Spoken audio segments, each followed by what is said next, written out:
محو کولی، نیشي له منځه وړلی. نو اخلاص هغه عمل دی چې د الله او د بنده ترمنځ بلا واسطه اجرا کیږي. هغلته هیڅ واسطه وجود نه لري.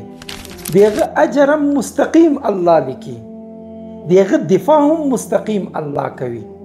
هغه عمل چې تاسو یوازې د الله لپاره وکئ، که هغه نه وي، که اعلی وي، که وړکی وي، که غټ وي، که هغه انساني وي، که هغه الهي و اخروي وي، هغه ته اخلاص ویل کیږي. له هغه پرته بل هر عمل یا د ریا لپاره حسابیږي، یا د شهرت لپاره حسابیږي، یا د ګټې لپاره حسابیږي. نو کوښښ وکئ او دعا وکئ چې الله مو په خپلو نیکو بندګانو کې حساب کړي چې دغه تحفه مو زړه ته راکته کړي. باور وکئ ډېر ادنا عمل به مو ډېر ستر حسابیږي. په اخلاص سره ژوند وکړئ.